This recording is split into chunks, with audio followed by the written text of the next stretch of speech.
Just media के इस आज के कार्यक्रम में आज हमारे मेहमान हैं शुभ्रांशु चौधरी जी। सर, आपका स्वागत है। बहुत बहुत धन्यवाद भाई। जिस इलाके में काम अभी करता हूँ उसी इलाके में मैं बड़ा हुआ। मैं वहाँ का नहीं हूँ या मेरा परिवार वहाँ का नहीं है। मेरे माता पिता रिफ्यूजी थे, यानी जब भारत आजाद हुआ तो दो देश बने, भारत और पाकिस्तान। तो वो पूर्वी पाकिस्तान से भारत में आए थे और मेरे पिताजी को रेलवे में नौकरी मिली और वो आज जो छत्तीसगढ़ है, जहाँ पे अंग्रेजों ने वहां से कोयला और लकड़ी मूलतः निकालने के लिए रेलवे लाइन बनाई थी, वहां पर वो काम करने गए थे। तो वहीं मैं पैदा हुआ और मूलतः एक छोटा सा रेलवे स्टेशन है वहां पर। उस जमाने में वहां पर एक ही स्कूल था और वो ट्राइबल वेलफेयर डिपार्टमेंट, यानी आदिवासी विभाग जिसको कहते हैं, उसका वो स्कूल था। उसमें ज्यादातर आदिवासी बच्चे ही पढ़ते थे और मैं भी वहां पढ़ता था। और वहां से पढ़ने के बाद मैं पत्रकार बन गया और जैसा आपने बताया मैं बीबीसी में काम करने लगा और हम बहुत सारे युद्ध क्षेत्र में जाते थे क्योंकि ये बीबीसी का साउथ एशिया ब्यूरो था। तो हम पाकिस्तान, अफगानिस्तान, श्रीलंका, नेपाल सब करते थे। लेकिन चूंकि मैं उस इलाके से हूँ तो जब भी ये माओइस्ट समस्या या नक्सल समस्या पर कोई बात होती थी तो मुझे ज्यादातर भेजा जाता था कि आप वहाँ के हैं। और तो मैं जब बार बार उन इलाकों में और उस वॉर को या उस कॉन्फ्लिक्ट को कवर करने जाने लगा तो मेरे संपर्क भी बढ़े और मैं उस इलाके में ही बड़ा हुआ था। तो मेरे मित्रगण भी थे उस इलाके में और वहाँ की भाषा मैं जानता हूँ। जैसे आप श्रीलंका में जाएंगे तो ना वहाँ मुझे तमिल आती है ना सिन्हला आती है, तो हमेशा आपको ट्रांसलेटर चाहिए होंगे। छत्तीसगढ़ में भी वही स्थिति है। वहाँ के आदिवासी गोंड आदिवासी है और वो जो भाषा बोलते हैं उसको गोंडी कहते हैं, जो कि माओवादी आंदोलन का लिंगुआ फ्रैंका है या वहाँ की मुख्य भाषा है, जो मुझे नहीं आती है। पर मैंने पाया कि मैंने जिन बच्चों के साथ पढ़ाई की थी वो भी बच्चे नहीं थे तब तक, और उनमें से कुछ माओवादी आंदोलन से जुड़ गए थे। और जब मैंने उनसे बात करने की कोशिश की, जैसे हम जो रेगुलर रिपोर्टिंग करते हैं जिसकी मैंने बात की कि 5 किल्ड 7 इंजर्ड और 7 किल्ड और 5 इंजर्ड, उसके बाद फिर हमारी जो नौकरी है वो खत्म हो जाती है और जगहों में। तो यहाँ चूंकि वो मेरा इलाका था, यहाँ मैं और लोगों को जानता था, तो मैंने और बात करना शुरू किया और वहां से ही वो कहानी शुरू होती है जिसकी चर्चा आज हम लोग करना चाह रहे हैं यहाँ पे। तो जब मैंने अपने उन मित्रों से या उन परिचितों से बात करना शुरू किया कि आप क्यों लड़ रहे हैं, आप क्यों बंदूक उठाए हैं, हम एक ही स्कूल से आते हैं और मैं पत्रकार बन के आपसे बात करने आया हूँ और आप यहाँ बंदूक लेकर लड़ रहे हैं, आपको हमारे यहाँ टेररिस्ट कहा जाता है, आप टेरर फैला रहे हैं, वगैरह वगैरह। तो उन्होंने जो कहा वो ये कि ये आपका मीडिया है, ये शहरी लोगों का मीडिया है, ये अमीरों का मीडिया है, यहाँ पर हमारे मुद्दों के लिए और हमारे लिए कोई जगह नहीं है। वो मुझे उस समय नहीं भाया कि ये क्या बोल रहे हो आप, आपका भी मीडिया है, आपके मुद्दे, मैं तो आपसे बात करने आया हूँ। हाँ, हम जब पटाखा फोड़ रहे हैं, हम जब बंदूक चला रहे हैं, हाँ, तब आप हमसे बात करने आए हो, वरना हमारे मुद्दे आपके मुद्दे नहीं है, बल्कि अ, आप जो हैं वो शहरी हैं, आप जो हैं वो अमीर हैं और आपके जो इंटरेस्ट हैं या आपके मालिकों के जो इंटरेस्ट हैं वो हमसे बिल्कुल विपरीत है। नो, आप जंगल काटना चाहते हैं, हम जंगल बचाना चाहते हैं, हम खेती में पानी ले जाना चाहते हैं, आप पानी को इंडस्ट्री में ले जाना चाहते हैं, वगैरह वगैरह। तो धीरे धीरे धीरे जब मैं बार बार जाने लगा, बार बार उनके साथ बैठकर बातें करने लगा, तो मुझे धीरे धीरे उनकी बात समझ में आई कि वो जो कह रहे हैं उसमें दम है। और मैंने पाया कि जो उनकी बातों को जब समझने की मैंने और कोशिश की तो मैंने पाया कि जो हमारा मीडिया है, जिसको हम मेन स्ट्रीम मीडिया कहते हैं, समावेशी नहीं है। वो एक राजतंत्रिक मॉडल है। जैसे आज भी हम जो पॉलिटिक्स है उसको हिंदी में राजनीति ही कहते हैं, कि राजा की नीति, राजा तय करेंगे क्या पॉलिसी होगा ना। पर जब हम आजाद हुए 1947 में, जब हिंदुस्तान और पाकिस्तान बना, तो हम फिर वापस जा सकते थे राजतंत्र में। हमारे यहाँ बहुत सारे राजा थे और भारत एक गरीब देश था ना। भारत एक लोकतंत्र का गरीब देशों में, या जिनको डेवलपिंग कंट्री कहते हैं, शायद पहला प्रयोग था। उस समय 12% लोग ही पढ़े लिखे थे। और उस समय अगर आप एडिटोरियल उठाकर देखेंगे तो वहां लिखा गया कि एक देश जहां पर 12% लोग पढ़े लिखे हैं, जहां ह्यूज मेजॉरिटी को लिखना पढ़ना भी नहीं आता है, वो कैसे ये तय कर सकता है कि उसके लिए क्या भला है। वो कैसे एक अपने लिए उपयुक्त सरकार और प्रधानमंत्री और नेता चुन सकता है। पर मुझे लगता है कि आज 75 साल बाद अगर हम देखें, आज हम आजादी का अमृत महोत्सव मनाने की तैयारी कर रहे हैं या मना रहे हैं, तो अगर एक देश की तरह हमने, हमारे लोकतंत्र में बहुत कमियां हैं, उस पर बहुत काम करने की जरूरत है। पर अगर एक काम एज ए नेशन, एक देश की तरह हम लोगों ने ठीक किया या ठीक निर्णय लिया, तो वो राजतंत्र में जाने की बजाय लोकतंत्र की तरफ जाने का था। पर हम बात कर रहे हैं कम्युनिकेशन की, हम बात कर रहे हैं पत्रकारिता की, जर्नलिज्म की, जिसको मास कम्युनिकेशन भी कहते हैं। तो अंग्रेजी का शब्द है कम्युनिकेशन, और उसी से शब्द बना है कम्युनिटी या समाज। तो जब तक हम कम्युनिकेशन नहीं करते हैं, जब तक हम बातचीत नहीं करते हैं, जब तक हम संवाद नहीं करते हैं, तब तक हम समाज नहीं बन सकते हैं, तब तक हम कम्युनिटी नहीं बन सकते हैं। और उसी तर्क को, उसी लॉजिक को मैं थोड़ा और आगे लेकर जाऊं, तो हम ये कह सकते हैं कि जैसा कम्युनिकेशन होता है वैसा ही समाज बनता है। तो आज जो हम देख रहे हैं, जो हमारा मास कम्युनिकेशन है, वो लोकतांत्रिक नहीं है, वो ज्यादा राजतंत्रिक है। राजा नहीं है, पर राजा की जगह कुछ मालिक हैं। मंत्रीगण नहीं है, तो उसकी जगह हम कुछ जर्नलिस्ट हैं, और बाकी सब प्रजा है, जिनको हम व्यूअर कहते हैं, लिसनर कहते हैं, रीडर कहते हैं। उनकी कोई भागीदारी नहीं है इस पूरी प्रक्रिया में। जो मैंने कहा कि ये इंक्लूसिव नहीं है, ये समावेशी नहीं है, ये वन वे ट्रैफिक है, और ये ऊपर से नीचे जाता है ना। राजा पहले बोलते थे, वही पॉलिसी होती थी। वैसे ही मालिक वहां से, उसके चुने हुए लोग, जर्नलिस्ट, चुने हुए मतलब सिलेक्टेड, इलेक्टेड नहीं, उसके लिए हिंदी का जो भी उपयुक्त शब्द हो। तो हम प्रतिनिधि जनता के नहीं है जब हम पत्रकार हैं। हमारा मालिक तय करता है कि हमारी नौकरी है कि हमारी नौकरी नहीं है, और हमें भी समझ में आता है हमें क्या करना है और क्या नहीं करना है। यद्यपि जिस तरह से राजनीति है वो ग्रेटर कॉमन गुड के लिए है, कि बहुजन हिताय हम कहते हैं, पर वैसे ही जर्नलिज्म भी है कि ज्यादा लोगों की भलाई जिसमें हो वो बेहतर पत्रकारिता है। और हमें पता है कि मेरी जो सैलरी है वो मेरा मालिक तय करता है। पढ़ने वाले तो बहुत कम तय करते हैं ना, उनकी भागीदारी, आर्थिक भागीदारी शायद 2% भी नहीं है, जिससे ये जर्नलिज्म, जिसको हम मेन स्ट्रीम मीडिया कहते हैं, वो मॉडल ऐसा है। तो अगर हमारा मीडिया, अगर हमारा कम्युनिकेशन एरिस्टोक्रेटिक है, और हम एक लोकतांत्रिक समाज बनाने की कोशिश कर रहे हैं, हम एक ऐसी राजनीति की बात कर रहे हैं जहां पे जनता भागीदारी करे और बेहतर लोकतंत्र हो, तो ये थोड़ा सा एक मिसमैच लगता है।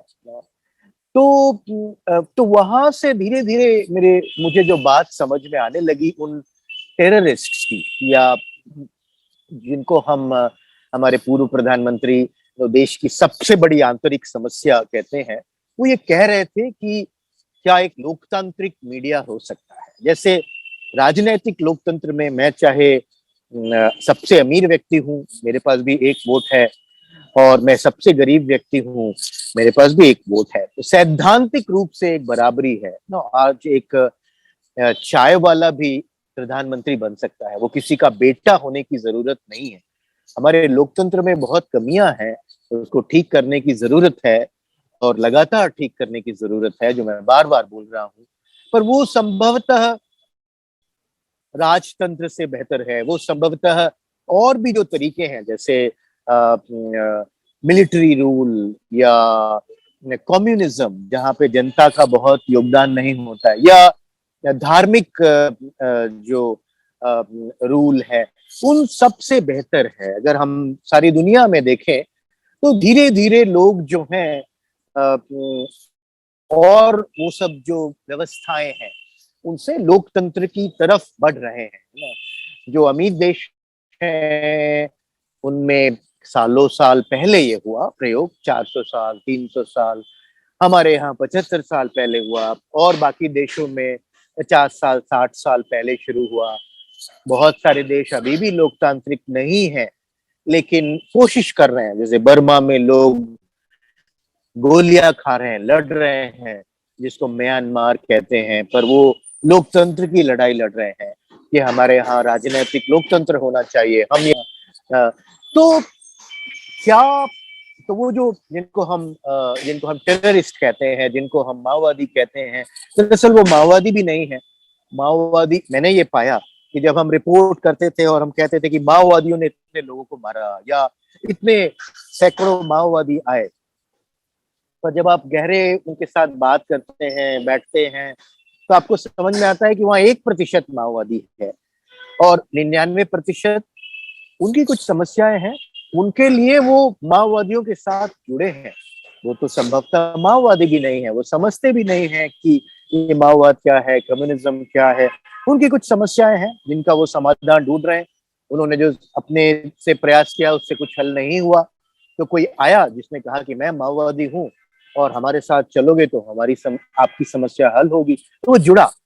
तो ये 1+99 प्रॉब्लम है, ये मुझे समझ में आया बैठने के बाद। पर इसका समाधान क्या है? तो ये 99 क्यों जुड़े हैं, ये 99 क्यों लड़ रहे हैं? तो उन्होंने बताया हमारी कुछ समस्याएं हैं जो आपकी मीडिया में नहीं उतरा है, जो आप कभी नहीं लिखोगे, और ऐसा कुछ सिस्टम है नहीं जहाँ पे हम अपनी बात कह सके। हम आज वोट दे सकते हैं, जैसे लोकतंत्र 75 साल से है वहां पर ना, तो लोग वोट डालते हैं। उस लोकतंत्र में कमियां हैं, पर कम से कम उस इलाके के लोग चुनकर आ रहे हैं, पर उस इलाके के लोग पत्रकारिता में नहीं आ रहे हैं। जैसे गोंडी भाषा की मैंने बात की, जो कि माओइस्ट मूवमेंट का लिंगुआ फ्रैंका है, जिसमें 90% से ज्यादा मैंने जो पाया माओवादी जो है वो गोंडी भाषी है, और उसमें बहुत ऐसे हैं जिनको गोंडी के सिवा और कोई भाषा नहीं आती है। उस भाषा में कोई मीडिया ही नहीं है, ऑल इंडिया रेडियो ही एकमात्र वहां पहुंचता है, और ऑल इंडिया रेडियो आज तक गोंडी भाषा में एक न्यूज बुलेटिन तक नहीं करता है। अखबार, टीवी, रेडियो कुछ भी नहीं है। तो जो ये वन वे टॉप डाउन राजतांत्रिक मीडिया भी उन भाषाओं में नहीं है, तो उन, और हम तो जाते नहीं हैं, हम शहर के मीडिया हैं, हम सड़क किनारे के मीडिया हैं, और हमारी समझ जो है वो तो जंगल की समझ नहीं है, गोंडी भाषी की समझ नहीं है।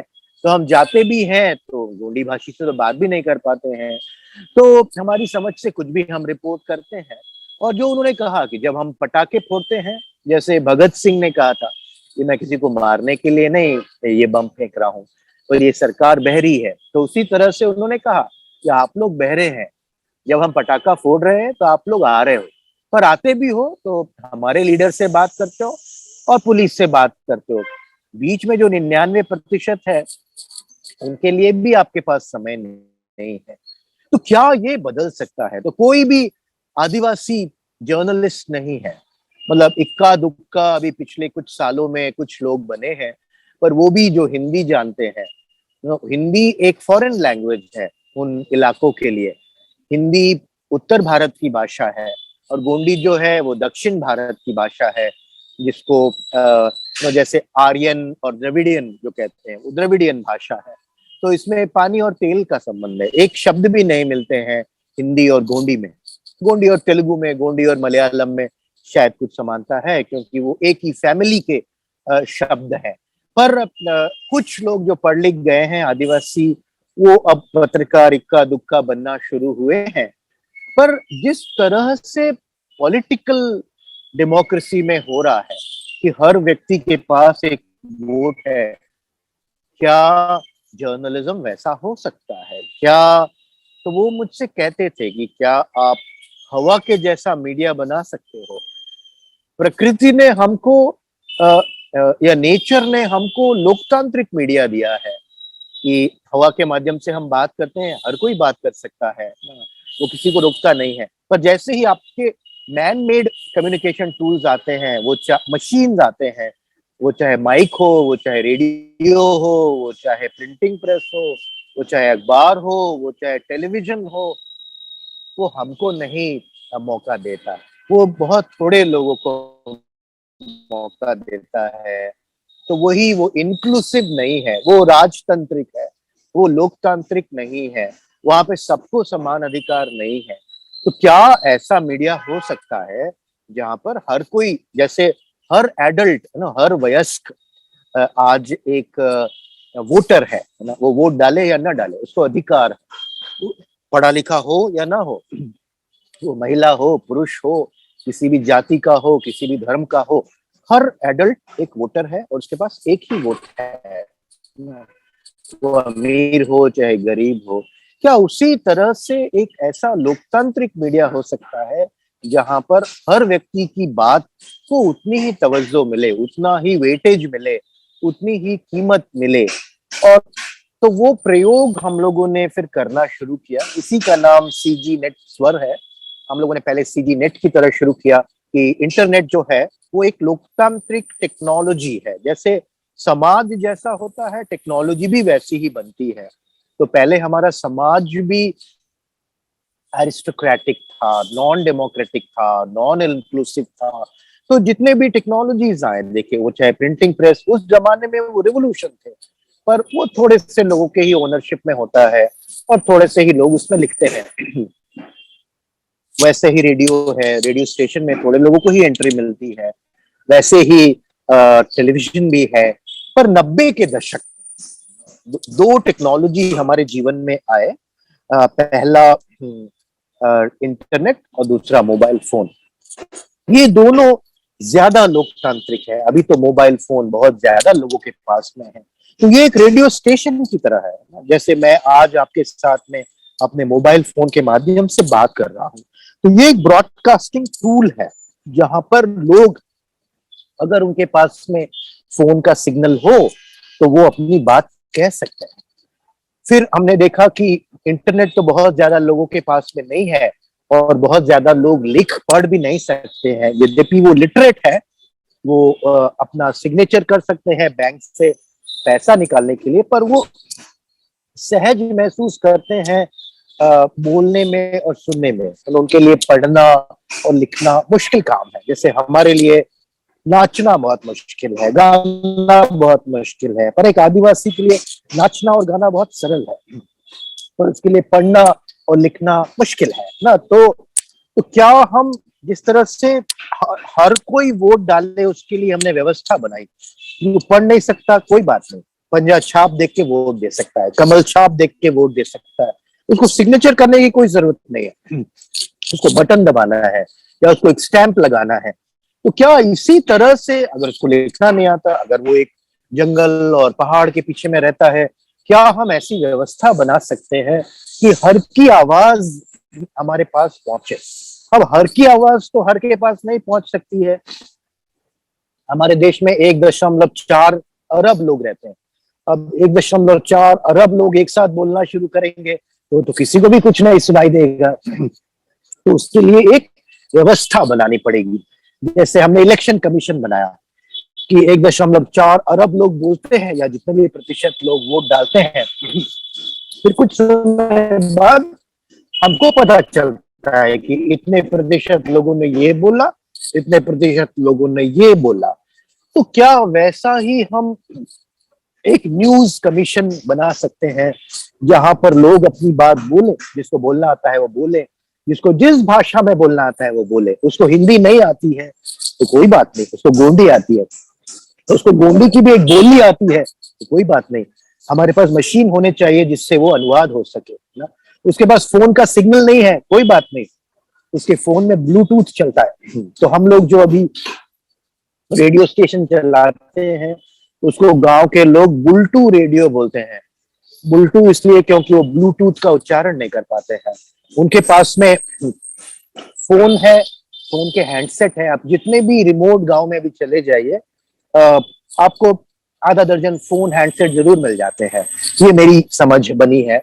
और उनके पास फोन में सिग्नल नहीं है पर वो ब्लूटूथ के माध्यम से गाने और वीडियो आपस में ट्रांसफर करते हैं। वो ब्लूटूथ को बोल नहीं पाते हैं पर दे figure it out, you know, वो जानते हैं कैसे ब्लूटूथ से ट्रांसफर किया जाता है। तो उसका हम लोग उपयोग करके हम एक ऐसा सिस्टम बनाने में सफल रहे हैं जहाँ पे हर कोई अपनी बात बोल सकता है।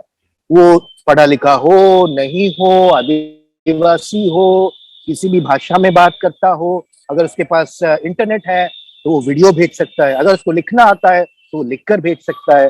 पर ज्यादातर लोगों को बोलना आता है और अपनी बोली में बोलना आता है। तो इसको हम लोग बोलकारिता भी कहते हैं कि पत्रकारिता, पत्र, जर्नल। पहले होता था कि सारे लोग हिंदी जानते हैं पर पॉलिटिक्स ये है कि वो धर्म की किताब है वो संस्कृत में लिखी जाएगी, कानून की किताब जो है वो अंग्रेजी में लिखी जाएगी। तो वही यहाँ भी अब समझ में आता है कि अगर आपको लिखना आता है तभी आप पत्रकार हो सकते हैं। भाई मुझे लिखना नहीं आता है पर मैं बोलना चाहता हूँ, मैं बोलना चाहती हूँ, तो मेरे लिए वो प्लेटफॉर्म बनाया जाए।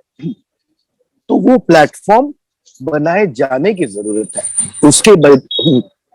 उसकी अनुपस्थिति में जो आपने प्रश्न पूछा कि कितने आदिवासी मेन स्ट्रीम मीडिया में हैं, तो ये उनके लिए एक असहज माध्यम है। आदिवासी ओरल ट्रेडिशन से आते हैं, वो वाचक परंपरा के लोग हैं। वो बोलने में, नाचने में, गाने में सहज महसूस करते हैं। मेरे लिए 800 वर्ड लिखना बहुत आसान काम है, बाएं हाथ का खेल है। पर आप मुझे नाचने बोलिए मेरे लिए बहुत मुश्किल है, आप मुझे गाने बोलिए मेरे लिए बहुत मुश्किल है। तो अगर हम एक लोकतांत्रिक, एक बराबरी का समाज जो बनाना चाहते हैं, जो भारत एक लोकतंत्र है, तो फिर हमें मीडिया को भी लोकतांत्रिक बनाना होगा। और उसके लिए सारे टूल्स आज अवेलेबल हैं, पहले नहीं थे पर आज हैं। तो वो प्रयोग, हम लोग एक प्रयोग कर रहे हैं जो कि बहुत आगे नहीं बढ़ा है। तो आप लोगों को मिलकर उस प्रयोग को आगे ले जाने की जरूरत है कि अगर हम समझते हैं कि लोकतंत्र की जो व्यवस्था है वही एक बेहतर व्यवस्था जो कि दुनिया मान रही है, कि जिसको यूनिवर्सल ट्रुथ कहते हैं, कि दिखता तो ये है कि सूरज घूम रहा है पर सच तो कुछ और है। उसी तरह से अगर दुनिया धीरे धीरे ही से ये मान रही है कि सब कोई मिलके ये तय करेगी क्या हमारे लिए बेहतर है, सबको एक वोट हो, वो अमीर हो चाहे गरीब हो, और हम सबके लिए या ज्यादा लोगों की बेहतरी के लिए जो लोग बेहतर हैं उस तरह का एक नेतृत्व चुने, और वो हमारे लिए बेहतर काम ना करे तो अगली बार उनको हम बदल दें। और तो मेजॉरिटी जो तय करे वो मेजॉरिटी की बेहतरी के लिए, क्या हम उसको और स्ट्रेंथन कर सकते हैं अपने कम्युनिकेशन से, जो कि डेमोक्रेटिक हो। फिर उसमें सबकी भागीदारी होगी, वो महिलाओं की बराबर की भागीदारी होगी, दलितों की बराबरी की भागीदारी होगी, गरीबों की बराबर की भागीदारी होगी, आदिवासियों की बराबर की भागीदारी होगी। तो जो प्रश्न आपने पूछा कि आज वो नहीं है ना, तो आज छत्तीसगढ़ में जहां पर मैं काम करता हूँ वहाँ 33% लोग आदिवासी हैं, ट्राइबल हैं। लेकिन 33 क्या, 0.3% भी नहीं है आदिवासियों का की भागीदारी मीडिया में, ना। एक दो इक्का दुक्का लोग आए हैं वो भी आते हैं फिर वो निकल जाते हैं, तो बहुत कम है। और जैसा कि मैंने बोला कि आदिवासी भाषाओं में तो बिल्कुल ही नहीं है। गोंडी एक भाषा है, उसी तरह के 42 आदिवासी समूह है, और लगभग उनमें से सभी की अपनी अपनी बोलियां हैं या अपनी अपनी भाषा है, पर उन भाषाओं को कोई सम्मान नहीं है, उनको कोई मान्यता नहीं है, तो उनमें कोई मीडिया नहीं है। और जो हम हमेशा से करते आए हैं, जैसे कि हमारे इलाके में लोग हॉकी खेलते हैं बहुत अच्छा। तो भारत जो है, आपको मालूम है, पहला गोल्ड मेडल हॉकी में आया 1928 या जब भी हो। वहां पे लोग जूते भी नहीं पहनते थे, लोग खाली पैर हॉकी खेलते थे। पर तो आदिवासी बहुत अच्छा हॉकी खेल सकता है, पर हमने क्या कानून बना दिया कि अरे यार ये तो बार बार जीत रहे हैं लोग, तो हमने अब हॉकी एस्ट्रोटर्फ में होता है। अब आदिवासी इलाकों में कोई एस्ट्रोटर्फ तो होता नहीं, तो उसके बाद से हम हारने लगे। कुश्ती में हम बहुत अच्छे हैं, पर कुश्ती हम कहाँ लड़ते हैं, तो हम अखाड़े में लड़ते हैं, तो मिट्टी में लड़ते हैं। अरे यार तो बहुत गड़बड़ है, तो कानून ही बदल दो। अब जो है कुश्ती जो है मैट पे होगी, तो आदिवासी तो मैट में नहीं लड़ सकता है। तो इस तरह से हमने जो कानून बनाए हैं, और वही जर्नलिज्म की कहानी है कि पत्रकारिता, जर्नलिज्म, ये उसी ब्राह्मणिज्म का एक एक्सटेंशन है कि जो लिखना जिसको आता है उसी को सम्मान है। कानून में आप कोई विटनेस ओरल नहीं दे सकते, लिखित में होना चाहिए। जबकि ये देश जो है ये ओरल देश है। ये देश जो है, यहाँ की बहुसंख्य जनता जो है, वो बोलने और सुनने में सहज महसूस करती है अपनी बोली में। और हम सिर्फ 22 भाषाओं को ही मान्यता देते हैं। 1.4 अरब लोगों का देश, यहाँ पर एक ही रेडियो स्टेशन है, ऑल इंडिया रेडियो, जो गोंडी जैसी भाषाओं में, जिसमें 1.2 करोड़ लोग गोंड हैं 2011 की जनगणना के अनुसार, उसमें एक रेडियो न्यूज बुलेटिन तक नहीं होता। तो अगर आप गोंड भाषी हैं, सिर्फ गोंडी जानते हैं, जो कि ज्यादातर माओवादी हैं, तो आपको कुछ भी नहीं पता, क्योंकि आपके लिए कोई अखबार नहीं है, कोई रेडियो नहीं है, कोई टीवी नहीं है। आज 75 साल बाद भी कोई इसको कोर्ट में चैलेंज नहीं कर रहा है कि ये क्या नियम है, ये क्यों नियम है कि आप इस देश में अखबार छाप सकते हैं, आप इस देश में टीवी चला सकते हैं, सैकड़ों सैकड़ों 24 घंटे के टेलीविजन चैनल है, अच्छी बात है ना, पर आप रेडियो स्टेशन के लिए अप्लाई तक नहीं कर सकते जहाँ पे आप न्यूज कर सके ना। और रेडियो को अगर हम इंटरनेट के साथ और मोबाइल के साथ जोड़े, तो वो एक लोकतांत्रिक मीडिया का मॉडल बन सकता है। तो मैं अपनी बात खत्म करने की कोशिश करूंगा, मैं बहुत देर से बोल रहा हूँ। तो अभी जरूरत ये है कि हम, जिस तरह से राजनीति लोकतांत्रिक हुई है, और उस लोकतांत्रिक राजनीति में लंबी दूरी हम लोगों को तय करना है, उसमें बहुत सुधार करने हैं ना। वो एक रिवोल्यूशन था 1947 में जब हम लोकतंत्र बने, पर रिवोल्यूशन एक दिन का काम नहीं होता है, उस पर लगातार काम करते रहना पड़ता है, रोज रोज रोज रोज उस पर सुधार करना होता है, लोगों को सिखाना है कि आपके वोट की क्या कीमत है, आपको पैसे से वोट नहीं बेचना है, अच्छे लोगों को चुनना है, तभी वो अच्छी पॉलिसी बनाएंगे। आप 100 रुपए में वोट बेच देंगे तो वो आपसे अगले दिन ही वो 100 रुपए वापस ले लेंगे, आपको पता भी नहीं होगा। तो ये एजुकेशन, ये समझ एक दिन में नहीं आती है, सैकड़ों साल लगते हैं उसको, और वो तेजी से किया जा सकता है। उसमें मीडिया बहुत बड़ा योगदान कर सकता है और उसको करना चाहिए। तो क्या हम मीडिया को लोकतांत्रिक बना सकते हैं? बिल्कुल बना सकते हैं, और वो बनाने का प्रयास हमको करना चाहिए, और उसके लिए नई नई टेक्नोलॉजी का हमको उपयोग करना चाहिए, और मूलतः बोलने की टेक्नोलॉजी। अभी जो टेक्नोलॉजी कंपनियां हैं, वो लिखने वाले डिजिट जो कहते हैं उस पर ही काम करती हैं, क्योंकि जो लिखने पढ़ने वाले लोग हैं उनके पास पैसा है। जब आप टेक्नोलॉजी का उपयोग अमीर को और अमीर बनाने के लिए करते हैं, तो आपको भी अमीर बनाता है। तो इसलिए सारा पैसा जो है वो जो लिखित पढ़त, जो ब्राह्मण वाली जो बात है वहीं पर है। जो गरीबों वाली जो बात है, जो बोलने वाली बात है, उस पे कोई टेक्नोलॉजी के लोगों का भी बहुत ध्यान नहीं है। फेसबुक, जिसको हम सोशल मीडिया कहते हैं, वो ना सोशल है ना वो मीडिया है। मैं इसको एक्सप्लेन करूंगा। फेसबुक माने इंटरनेट बेस्ड। अब आधे से ज्यादा लोग तो इंटरनेट पर ही नहीं है, तो उसको हम सोशल कैसे बोल सकते हैं? जहाँ पे सबकी भागीदारी हो, उसी को तो सोशल कह सकते हैं। वो अमेरिका के लिए सोशल है, ब्रिटेन के लिए सोशल है, फिनलैंड के लिए सोशल है, पर गरीब देशों के लिए तो सोशल नहीं है। और वो मीडिया भी नहीं है, क्योंकि मीडिया का जो प्रमुख आधार है वो ये है कि हम फैक्ट चेक करते हैं। कोई भी आके कुछ बोले, वो बाजार का मॉडल है कि बहुत अच्छा, बहुत उपयोगी है जो भी है, पर हमको आज सबसे ज्यादा जरूरी क्या है? वॉइस बुक की जरूरत है, जहाँ पे लोग अपनी बात बोल सकें।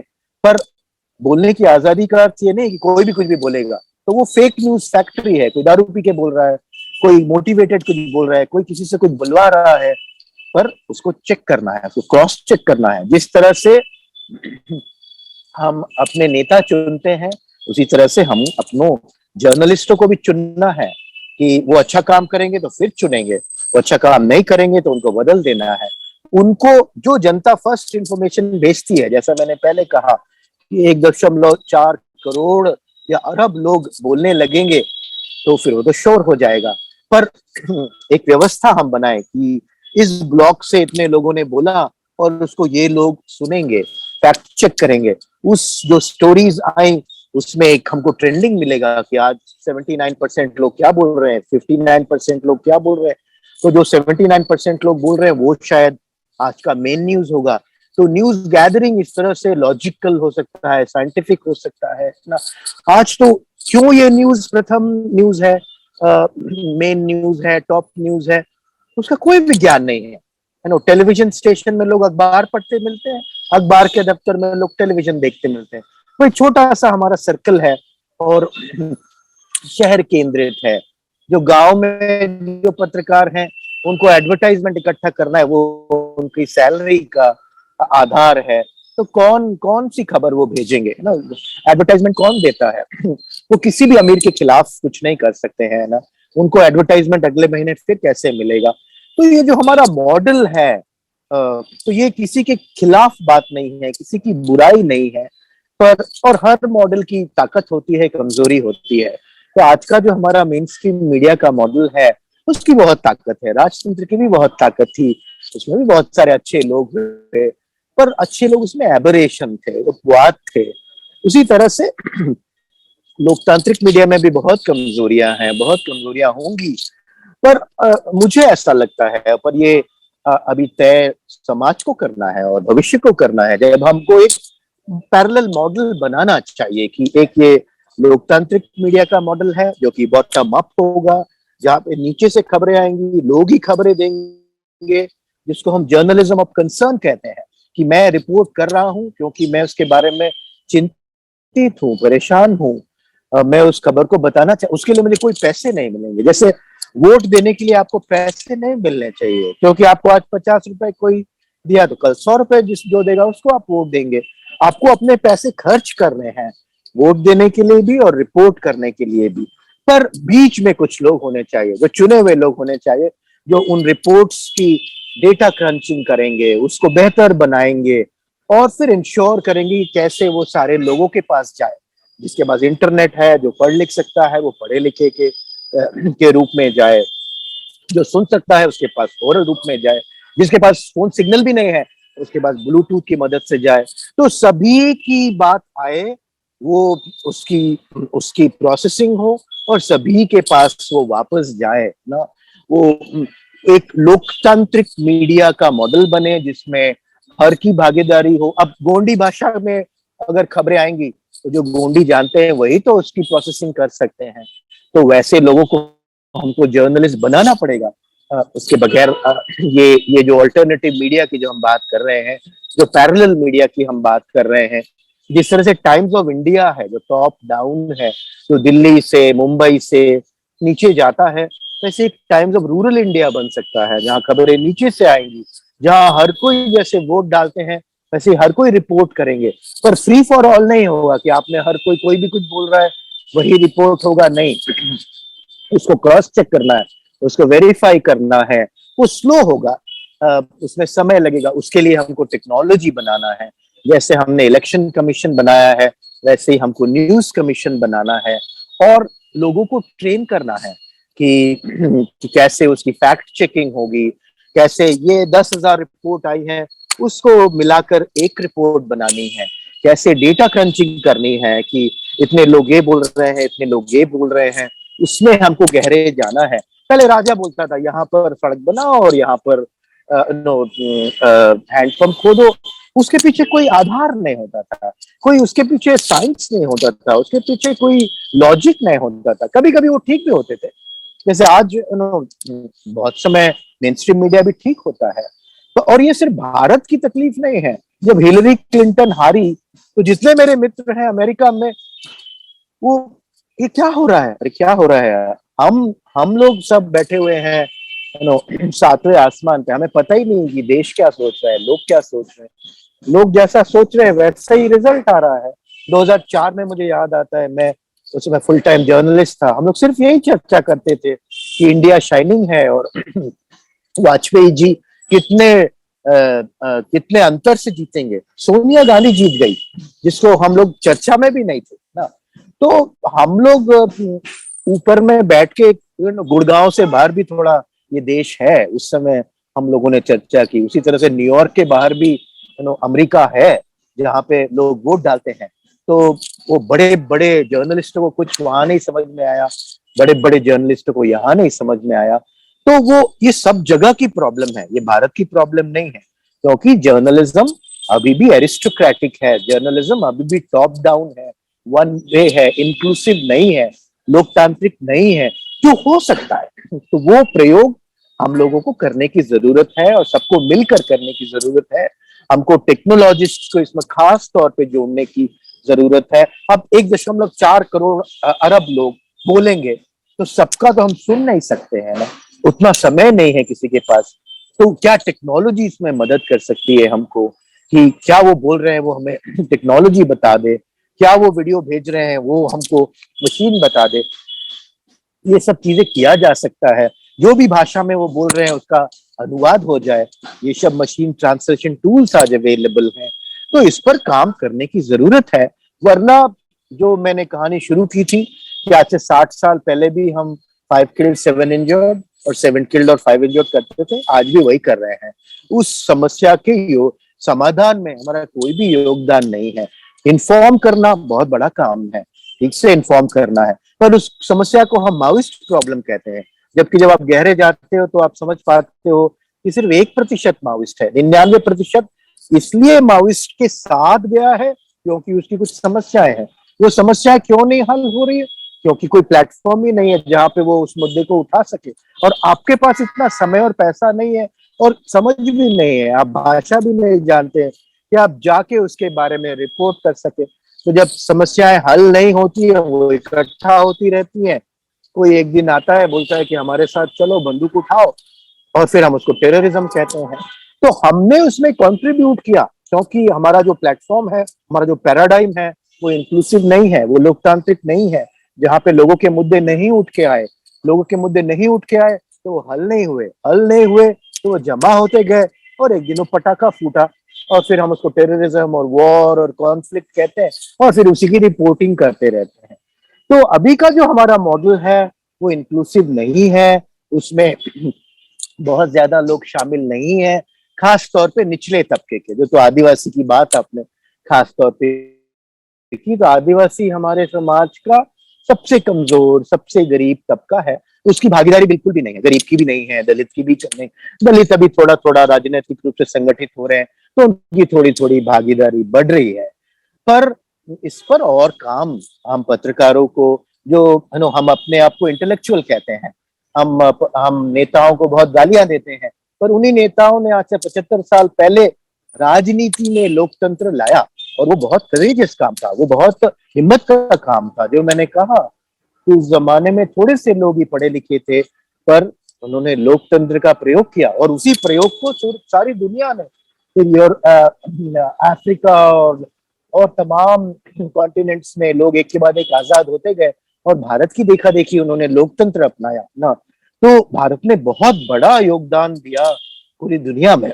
वैसे ही हमको इस लोकतंत्र को मजबूत बनाने के लिए, जैसे अंबेडकर ने कहा था कि सिर्फ राजनीतिक लोकतंत्र से कुछ नहीं होगा, ये थोड़े दिन में धराशायी हो जाएगा, इकोनॉमी भी लोकतांत्रिक होनी पड़ेगी, समाज भी लोकतांत्रिक होना पड़ेगा। उन्होंने जर्नलिज्म का कहा था या नहीं मुझे मालूम नहीं, तो जर्नलिज्म भी लोकतांत्रिक होना पड़ेगा और वो हो सकता है। तो मैं अपनी बात यहीं पर खत्म करूंगा कि आप सभी से गुजारिश है कि आप सभी ये कोशिश करें कि हम लोग सोचने समझने वाले लोग हैं, पर हम लोगों ने अभी लोकतांत्रिक मीडिया की जो लड़ाई है उस पर काम शुरू भी नहीं किया है। तो उसको हमको सबको मिलकर करना चाहिए और एक पैरेलल, एक ऑल्टरनेटिव या एक समानांतर एक लोकतांत्रिक मीडिया भी बनाकर देखना चाहिए, जहां पर जो न्यूज गैदरिंग है वो लॉजिकल हो, डेटा आधारित हो, रिप्रेजेंटेटिव हो, कि ये प्रथम न्यूज है, इतने ज्यादा लोगों को प्रभावित करता है, और फिर वो जब खबर आएगी तो उतने ज्यादा लोगों की वो समस्या हल होगी। जब लोगों की समस्याएं हल होने लगेगी तो उनको बंदूक उठाने की जरूरत नहीं होगी। फिर हम एक पैरेलल बनाकर और एक कंपैरिजन करें कि जो top down main stream media है इसका मेन न्यूज ये है, उसको कितने लोग चाह रहे हैं, ये बॉटम अप मीडिया है, ये लोकतांत्रिक मीडिया है, इसका प्रथम न्यूज ये है, दूसरी न्यूज यो है, तृतीय न्यूज ये है, उससे कितनी समस्याएं हल हो रही हैं। ये सब कंपैरिजन और ये प्रयोग हमको करके देखना चाहिए। एक मैं आखिरी फिगर के साथ में अपनी बात खत्म करूंगा। मुझे किसी ने बताया था कि एक सर्वे हुआ है कि अगर भारत में 100 टेलीविजन हाउसेस हैं, मतलब 100 घर हैं जहां पे टेलीविजन है, तो सिर्फ 7 घरों में न्यूज देखा जाता है। 93% लोग कोई न्यूज नहीं देखते। अंग्रेजी की मैं बात नहीं कर रहा हूँ, हिंदी की भी बात नहीं कर रहा हूँ, किसी भी भाषा में टेलीविजन न्यूज लोग नहीं देखते हैं। और जब उनसे पूछा गया तो उन्होंने ये बताया कि इसमें हमारे काम का कुछ नहीं होता है। कोई ओबामा, ओसामा, ये सब मोदी और असम ये सब बात करते रहते हैं, हमें पता ही नहीं है कि असम कहाँ है, वहां पे बाढ़ से हमें अभी हमारे खेत में इल्ली पीले रंग की है, उसकी समस्या है ना। तो लोकल न्यूज जो जो हमको इम्पैक्ट करता है, जो हमारे जीवन में असर डालता है, वैसा कुछ भी नहीं है इसमें। तो इसलिए हम लोग स्पोर्ट्स देखते हैं, हम लोग सोप ओपेरा देखते हैं, तो लोगों ने रिजेक्ट किया है। पर 7% लोगों के पास 70% धन है, तो इसलिए मीडिया की इकोनॉमी में कोई फर्क नहीं पड़ता और वो चलता रहता है। पर हम अगर सच में ग्रेटर कॉमन गुड, जो कि बहुजन हिताय जो राजनीति है, वही बेहतर राजनीति है, जो जनहित हिताय है वही बेहतर जर्नलिज्म है, जो ज्यादा के बेहतरी के लिए है। ऐसा अगर करना है तो हमको इसको लोकतांत्रिक बनाने का प्रयास करना पड़ेगा, ऐसा लगता है। ये समझ नहीं बनी है, पर इस समझ को बनाने की जरूरत है। और इस दिशा में हम सबको मिलकर और तकनीक के लोगों को, जो भाई बहन टेक्नोलॉजी में काम करते हैं, उनके साथ जुड़कर हम जर्नलिस्टों को, जो भी हम कम्युनिकेशन में, मास कम्युनिकेशन में काम करते हैं, तो वो बनाने की जरूरत है। तब फिर जो हमारे समाज के पिछड़े दबे हुए लोग हैं उनको भी बराबर का रिप्रेजेंटेशन मिलेगा, उनकी समस्याएं भी हल होंगी और एक बेहतर दुनिया, एक बेहतर समाज बन सकेगा, ऐसा लगता है। बहुत बहुत धन्यवाद। सुभ्रांशु चौधरी सर का हम जश मीडिया की तरफ से आभार प्रकट करते हैं कि आपने समय दिया और बहुत ही विस्तार से आपने डेमोक्रेटिक मीडिया पे ये बात रखी। और हम आगे भी चाहेंगे कि जो हमारे इंटर्न्स हैं उनको आप इस तरीके से आप अपने जो बातें हैं, वो मूल बातें उस तरीके से आप जो है देते रहेंगे। आगे भी हम सेशन सर आपसे लेंगे, समय लेते रहेंगे। सर बहुत बहुत धन्यवाद आपका। आपको भी बहुत बहुत धन्यवाद, आपने मुझे समय दिया और ध्यान से सुना। बहुत बहुत धन्यवाद।